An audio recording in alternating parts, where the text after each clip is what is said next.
اللہ کے فضل سے ہمارے تعلیمی سال کا اختتام ہونے جا رہا ہے۔ تعلیمی سال ہمارا ختم ہوگا چند دنوں کے بعد۔ اسی ضمن میں امتحان تھا اور کچھ امتحان ابھی باقی ہے، وہ امتحان ہوگا۔ اس امتحان کے ختم پر انعامی جلسہ بھی ہوگا۔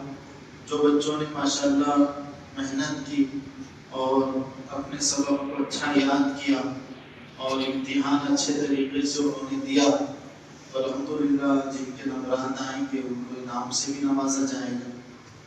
لہٰذا یہ سال کا جو ختم ہو رہا ہے تو اس کے اوپر امتحان اس لیے دیے جاتے ہیں کہ ہم نے سال بھر کیا محنت کی، سال بھر ہم نے اپنے مکتب میں کیا پڑھا ہے اور ہم نے کتنا یاد کیا ہے۔ یہ ساری چیزوں کے مظاہرے کے لیے، اس کو اجاگر کرنے کے لیے یہ امتحان کو منعقد کیا جاتا ہے۔ اب جو بچے سال بھر محنت کرتے ہیں ماشاءاللہ ان کے اچھے نتیجے بھی آتے ہیں۔ جو بچے غفلت کے ساتھ، کمزوری کے ساتھ سال گزار دیتے ہیں تو امتحان میں پتہ چلے گا ایسے بچوں کا کہ کنہوں نے محنت کی تھی اور کنہوں نے نہیں کی تھی۔ اس لیے پیارے بچوں، دیکھو مکتب آپ آ رہے ہیں تو سب سے پہلے ارادہ عزم یہ لے کر آیا کریں کہ جو بھی ہمارے اساتذہ استاذ ہم کو پڑھائیں گے وہ ہم ازبر طریقے سے یاد کریں گے، اور جیسے ہم کو بتایا جا رہا، کہا جا رہا، اس کے مطابق ہم اپنے سبق کو سنایا کریں گے، اس کو یاد کیا کریں گے، اور جو بھی ہم کو ہدایت اور تعلیم استادوں کی طرف سے دی جا رہی ہے اس پر ہم عمل کریں گے۔ یہ جذبوں کے ساتھ مکتب آنا چاہیے، اور مکتب آنے کے بعد کلاس کے اندر یہ فکر ہو کہ میں ہمیشہ جو بچے محنت کرتے ہیں ان کے اندر شامل ہوں۔ بہت سے بچے بس گھر سے بھیجے جا رہے ہیں اور یہاں آتے ہیں ٹائم پاس کر کے چلے جاتے ہیں، تو بہت بڑا گویا ان کا نقصان ہو رہا ہوتا ہے۔ تو اس لیے یہ امتحان میں کیفیت جب سامنے آئے گی تو جو بچوں کی کمزوری سامنے آئے گی وہ بھی گزشتہ جو کمزوری رہے اس سے توبہ کرے اور عزم کرے کہ آئندہ سال ہم انشاءاللہ خوب محنت کریں گے انشاءاللہ۔ اب دیکھو چھٹیاں آپ کی لگنے جا رہی ہیں۔ اب جب مدرسہ چل رہا تھا تو مدرسے چلنے کے زمانے میں ہم مکتب پابندی سے آتے تھے، وقت کی پابندی ہوتی تھی، صبح جلدی اٹھتے تھے، اور یہاں آنے کے بعد نمازوں کا اہتمام ہوتا تھا۔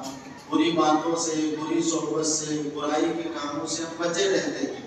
لہٰذا ایسا ہوتا ہے جب چھٹیاں لگ جاتی تو ہمارا ایک مہینہ پورا فارغ ہو جاتا ہے، اور اس کے اندر پھر ایسا ہوتا ہے بہت سے بچے پڑھنے لکھنے کی طرف سے دھیان کو ہٹا دیتے ہیں۔ جیسے کبھی روزانہ گھر پہ پڑھنے بیٹھنے کا معمول تھا، روزانہ استاذ نے جو سبق دیے تھے گھر پہ اس کو یاد کیا کرتے تھے، چھٹیوں میں یہ چیزیں نہیں ہوتی ہیں۔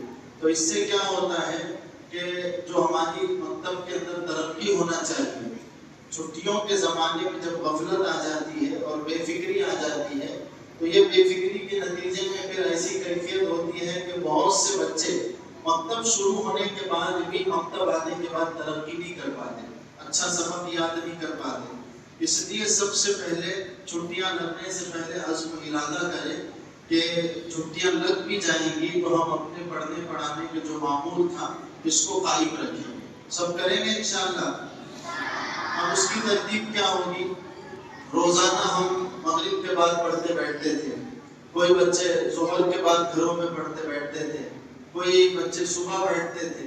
تو یہ جو ہمارا گھر پہ یاد کرنے کا وقت تھا، یہ وقت کی پابندی ہم آج چھٹیوں میں بھی باقی رکھیں۔ اس کا فائدہ یہ ہوگا کہ چھٹیوں میں بھی ہم پڑھیں گے تو جو پرانا یاد کیا وہ ہم بھول نہیں پائیں گے، اور پھر ہم کو چھٹیوں کے اندر غفلت نہیں آئے گی، مکتب یاد رہے گا۔ اور بہت سے بچے چھٹیوں میں ادھر ادھر گھومنے کو چلے جاتے ہیں، نمازوں کی بھی ان کی پابندی نکل جاتی ہے، اور پھر ایسا ہوتا ہے کہ پوری ان کی چھٹیوں کے اوقات غفلت کے ساتھ گزرتے ہیں، یعنی نماز کا کوئی اہتمام نہیں، تلاوت کا کوئی اہتمام نہیں، اور اسی طرح جو کچھ پڑھایا تھا اس کو یاد کرنے کا اہتمام نہیں۔ تو یہ چیز بہت نقصان تک لے کر جاتی ہے۔ تو اس لیے کوشش یہ کریں کہ آپ چھٹیوں میں جہاں بھی رہیں گے تو وہاں جانے کے بعد کوئی نماز آپ کی نہ چھوٹنے پائے۔ دیکھو بچوں، نماز بہت بڑی عبادت کا نام ہے۔ نماز چھوڑنے پر اللہ تعالیٰ بہت زیادہ ناراض ہوتے ہیں. اور بچپن سے جو بچوں کو نماز کی عادت ہوتی ہے بڑے پن میں بھی وہ عادت باقی رہتی ہے.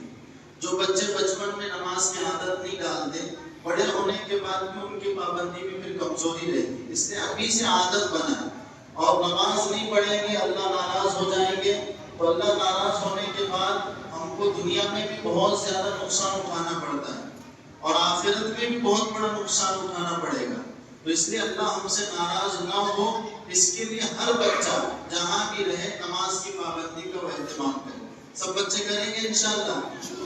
جہاں بھی جائیں گے نماز ضرور پڑھیں گے. اب آپ اگر جہاں جا رہے ہیں نماز کی پابندی کر رہے ہیں تو اس کا فائدہ یہ ہوگا کہ آپ کو دیکھنے کے بعد جیسے آپ کوئی مہمان کے گھر میں چلے گئے چھٹیوں میں وہاں جانے کے بعد آپ نماز پڑھ رہے ہیں تو آپ کی نماز کو دیکھ کے وہ گھر کے اندر آپ کے ماں باپ کی عزت بڑھے گی. کہیں گے دیکھو فلاں کی بیٹی فلاں کا بیٹا کتنا اچھا ہے. اور پھر مکتب کا بھی وہاں پر نام ہوگا کہ مکتب میں ان کو کتنی اچھی تعلیم دی گئی ہے کہ یہ بچے یہاں آنے کے بعد بھی نماز نہیں چھوڑتے. تو آپ کا نام ہوگا, آپ کے ماں باپ کا نام ہوگا, آپ کے مکتب کا نام ہوگا, استاذوں کا نام ہوگا. اور پھر وہ گھر میں جب آپ جا کر نماز پڑھیں گے تو وہاں کے گھر کے جو بچے نماز نہیں پڑھتے تھے ان کو بھی فکر ہوگی. کئی کھیڑے گاؤں ایسے, کئی دیہات ایسے, کئی شہر ایسے جہاں کے بچے نماز نہیں پڑھتے, مکتب کو نہیں جاتے. تو آپ کی نماز والے عمل کی برکت سے ان کے اندر بھی احساس آئے گا اور وہ بچے بھی نماز پڑھنے لگیں گے. تو اس لیے آپ جہاں بھی جائیں پیارے بچوں نماز آپ کی چھوٹنے نہ پائے اس بات کی فکر کریں. اے بیٹے ادھر دھیان. دوسری بات آپ جہاں بھی جائیں گے جو بھی سبق آپ کو استاذ نے پڑھائے ہیں وہ کتابیں آپ چھٹیوں میں ساتھ میں لے کر جائیں. اور ساتھ میں لے جانے کے بعد مہمان کے گھر پر ہے کسی کے وہ شادی میں چلے گئے اپنا جو پڑھنے کا وقت تھا وہ وقت آ جائے تو وہ گھر میں بھی پڑھتے ہیں بیٹھے. اس سے فائدہ یہ ہوگا کہ آپ جس گھر میں جائیں گے مکتب کی تعلیم کو وہاں پر پڑھیں گے تو وہ گھر کے اندر بھی احساس آئے گا اور وہ دیکھیں گے کہ کتنے محنتی بچے ہیں اور کتنا اچھا یہ پڑھ رہے ہیں. تو جو علم ہم کو یہ جو دیا جا رہا ہے دین کا یہ علم صرف حاصل کر کے اپنی زندگی میں رکھنا یہ مقصد اس کا نہیں ہے. ایک مقصد تو یہ ہے کہ اس کو حاصل کر کے اس پر ہم عمل کریں, جو بتایا جا رہا ہے اس کو کام ہم خود کریں. اور اس کا ایک مقصد یہ ہے کہ اس کو دوسروں تک بھی پہنچائیں. تو ہمارے پاس کئی مکتب کی کارگزاریاں ہیں کہ بچوں نے کتابیں لے کر چھٹیوں میں نانی کے گھر گئے, دادی کے گھر گئے اور وہاں پر انہوں نے پڑھے تو وہ بچوں کو وہ گھر کے اندر بہت سا انعام دیا گیا کہ کتنے محنتی بچے ہیں. دیکھو مکتب کے اندر ان کو جو پڑھایا جا رہا فکروں کے ساتھ بھی بچے یہاں بھی پڑھ رہے ہیں تو انعام ان کو بہت سا ملا اور وہ گھر کے اندر ان کا نام ہوا اور عزت ان بچوں کو ملی.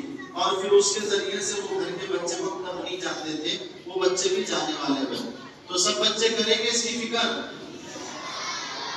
کس چیز کی فکر کریں گے؟ جو بھی نماز کی تو پابندی کریں گے. دوسرا کام جو کتابیں آپ کو یہاں پڑھائی جا رہی ہے چھٹی میں آپ جہاں بھی جائیں گے تو کتابیں ساتھ میں لے کر جائیں گے وہاں پڑھتے بیٹھیں گے اس کو روز کا آدھا گھنٹہ پونے گھنٹہ جو کچھ ٹائم آپ کو ملا یہ کتابوں کا سبق آپ وہاں بھی یاد کریں. اور حفظ کے جو بچے ہیں ماشاءاللہ ان کا مکتب تو چالو رہے گا, ان کے لیے چھٹی کا کوئی نظام نہیں ہے اور یہ بہت اچھی بات ہے. ہوتا یہ ہے کہ 15 دن کی 20 دن کی جو چھٹیاں لگتی ہے اکثر حفظ کے بچوں کے حفظ پر اس کا اثر پڑ جاتا ہے. تو ماشاءاللہ حفظ کی کلاسیں یہاں چلے گی. تمام حفظ کے بچے اس بات کی فکر کریں کہ آپ اگر ایک آدھ دن کی شادی بیاہ میں جانا ہے جا کر فوراً آئے, کلاس میں لانا مت ہونے. اسی کے ساتھ ساتھ دیکھو چھٹیاں جو مل رہی ہیں اس میں آپ کا بہت سا خالی وقت ہے. یہ وقت میں اپنے ماں باپ کی خدمت کریں, گھر کے بڑوں کی خدمت کریں. اے بیٹے ادھر دھیان دو. اب ایسا ہوتا ہے کہ ہمارے ماں باپ نے چھوٹے پن سے ہم کو پالے بڑا کرے. ہم جب چھوٹے تھے ہماری کیا نہیں خدمت کرے, انہوں نے ہر اعتبار سے خدمت کرے, وقت پہ کھلائے, وقت کے اوپر ہماری صاف صفائی کیے, ہم کو سکھائے, ہر چیز کے اعتبار سے ماں باپ نے ہماری فکر کی. اب ایسا ہوتا ہے بہت سے بچے ماں باپ بیمار ہیں ان کے کام میں ہاتھ نہیں بٹاتے. بہت بری بات ہے پیارے بچوں. ماں باپ نے ہمارے خاطر اتنا کچھ کیے ہیں, ہماری بھی ذمہ داری ہے, ہم بڑے ہو رہے ہیں, اب ہم کام کرنے کے قابل بنے ہیں، ہم کو اللہ نے اب صلاحیت طاقت دی ہے، تو ہم بھی اس بات کی فکر کریں کہ ہم ماں باپ کی خدمت کریں گے انشاءاللہ، خدمت کریں گے، ہم اس کی کارگزاری لیں گے، تمام بچے کریں گے۔ دیکھو کیا کرنا ہے، روزانہ بس ہاتھ نیچے رکھو، ہاتھ نیچے رکھو اور سنو ماں باپ کی خدمت کیسی کریں گے۔ روزانہ اب رات ہو گئی، ابو کام پہ سے آ گئے، اب وہ سونے کے لیے لیٹ گئے ہیں، تو تھوڑا سا ان کو کہیں کہ ابو جان میں آج آپ کے پیر دباؤں۔ دیکھو یہ ہماری ذمہ داری ہے، ہمارے ماں باپ ہمارے لیے محنت کرتے ہیں، ہمارے لیے تھکتے ہیں، ہمارے لیے کام کرتے ہیں، اور وہ تھک ہار کے گھر پہ آئے، تب بچے کی ذمہ داری ہے کہ وہ کیا کرے، جا کر کے پیر دبا دے اور ان کو سر کے اوپر تیل لگا کے تھوڑی سی مالش کر لیں بالوں کی، اور ان کے ساتھ بیٹھیں، جو کچھ مکتب میں پڑھے ہیں ان کو پڑھانے کی وہ فکر کریں کہ دیکھو ابو مکتب کے اندر ہم کو 5 کلمے یاد دلائے تھے، آپ بھی یہ 5 کلمے کو ہم کو ہمارے ساتھ پڑھیں گے، ہمارا سنیں۔ اس طرح آپ کریں گے تو آپ کے ابو کے دل میں پیار آئے گا کہ نہیں میرا بچہ روزانہ مکتب جا رہا ہے، یہ چیز سیکھ کر آ رہا ہے، یہ چیز سیکھ کر آ رہا ہے، تو ماں باپ کے دل کے اندر اس کی بہت اہمیت بڑھے گی، مکتب کی عزت بڑھے گی، اور وہ آپ کے اوپر زیادہ دھیان اور توجہ دیں گے۔ اسی طرح دادا دادی ہے، نانا نانی ہے، جو بھی ہمارے گھر میں ہے، ہر ایک کی خدمت کا ہم نظام بنائیں۔ اسی کے ساتھ ساتھ ایک مزاج ہمیشہ بنائیں۔ اب میں کئی دفعہ اس علاقوں میں آتا ہوں تو یہ مٹن کے بچے ہم کو نظر آتے ہیں، بچے راستوں سے دوڑے جاتے ہیں، کوئی سامنے سے گزرا تو ہم سے سلام نہیں ہوتا۔ بہت سے بچے ایسے بھی ہیں، ابھی گزشتہ دنوں ایک دفعہ آ رہا تھا، شام کے ٹائم پہ ادھر سے بچے آ رہے تھے، 3 علماء ہم لوگ ساتھ میں تھے، جو بچے تھے شاید وہ بیٹھے بھی ہوں گے اس کے اندر، وہ بچوں نے اتنے ادب کے سلیقے کے ساتھ سلام کیے کہ ہمارے ساتھ جو 3 علماء تھے تینوں متاثر ہوئے اور پوچھنے لگے یہ کون سے مکتب کے بچے ہیں، اور ہم کو کوئی راستہ پوچھنا تھا، وہ بچے کھڑے ہوئے پورے ادب سلیقے کے ساتھ انہوں نے ہم کو راستہ بتایا۔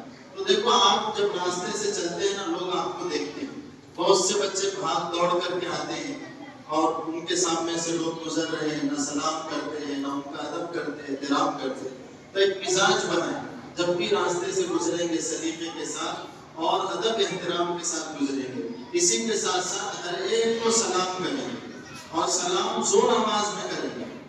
بولو روزانہ جب بھی آپ راستے سے گزریں گے، جہاں بھی جائیں گے، چاہے آپ کے راستے میں کوئی بڑے آپ کو ملے، کوئی بھی ہو، پہچان والے ہو نہ ہو، علم والے ہو، مولانا ہو، عام آدمی ہو، کوئی بھی ہو، آپ روزانہ پابندی سے ان کو سلام کرنے کا اہتمام کریں اور پورا سلام زور آواز سے کریں۔ سب بچے کریں گے انشاءاللہ؟ ہم دھیان دیں گے اس آئندہ سے، ہم یہ چیز دیکھیں گے، جو بچے سلام راستے میں نہیں کرتے ہیں یہاں پر ان پر تنبیہ ہوگی، گرفت ہوگی، اور اس طرح چھٹیوں میں جہاں بھی جا رہے ہیں سلام کی عادت ڈالیں۔ جو بھی گھر میں جائیں، چاچا کے گھر پہ، دادا کے گھر پہ، جہاں بھی گھر میں داخل ہوتے وقت میں پہلے سلام کریں اور اس کے بعد پھر مصافحہ کریں۔ مرد حضرات ہیں، لڑکے ہیں تو وہ بڑوں سے مصافحہ کریں، لڑکیاں ہیں تو سلام کر کے وہ جو کام جہاں بیٹھنے کی جگہ چلے جائیں، لیکن ہر گھر کے اندر داخل ہوتے ہوئے سلام کا معمول بنائیں۔ اسی کے ساتھ ساتھ موبائل سے اپنے آپ کو بچائیں۔ چھٹیوں کے اندر اے بچے ادھر دیکھو، چھٹیوں کے اندر موبائل سے اپنے آپ کو بچا کر رکھیں۔ بہت سے بچے پاگل ہو رہے ہیں موبائل کی وجہ سے۔ اے بیٹے ادھر دھیان سنو بات کو، بہت سے بچے زیادہ موبائل دیکھنے کی وجہ سے پاگل ہو رہے ہیں، دیوانے ہو رہے ہیں۔ اگر جو دماغ کے ہاسپٹل ہے آپ وہاں پر اگر جائیں گے تو وہاں پر جانے کے بعد آپ کو پتہ چلے گا کہ چھوٹے چھوٹے بچے جو 2-4 گھنٹے روزانہ موبائل دیکھتے تھے، دیکھتے دیکھتے ایسے موبائل کے عادی ہو گئے کہ ان کے دماغ پر اس کا اثر پڑ گیا۔ کوئی گیم کھیل رہے تھے، جیسا گیم کے اندر موبائل میں تھا، دیکھ دیکھ کے اس کا اثر ایسا ہو گیا، ویسے ایڑے چالے دیوانے چالے کرنے لگے۔ تو زیادہ موبائل کا دیکھنا اچھی بات نہیں۔ آپ اچھے رہنا چاہتے کہ نہیں چاہتے؟ ہاں، آپ اگر چاہتے ہیں کہ آپ تندرست رہیں، صحت مند رہیں، آپ کی عقل اچھی رہے، دماغ اچھا رہے، تو موبائل سے اپنے آپ کو دور رکھیں۔ کریں گے اس کی فکر ابھی انشاءاللہ، اور چھٹیوں کے پہلے آپ کو جو کام دیا جائے گا، جو ہدایت دی جائے گی، اس پر بھی آپ لوگ عمل کریں۔ بہت اچھا لگا ماشاءاللہ آج جو امتحان ہوا اس کے اندر تمام بچوں نے جو بڑے عمدہ نظرات کی کیفیتوں کو ہم نے دیکھے، بہت خوشی ہوئی ہے، اور فکر کریں کہ آئندہ سال اس سے اچھا امتحان لینے کی ہم لوگ فکر کریں گے انشاءاللہ۔ ٹھیک ہے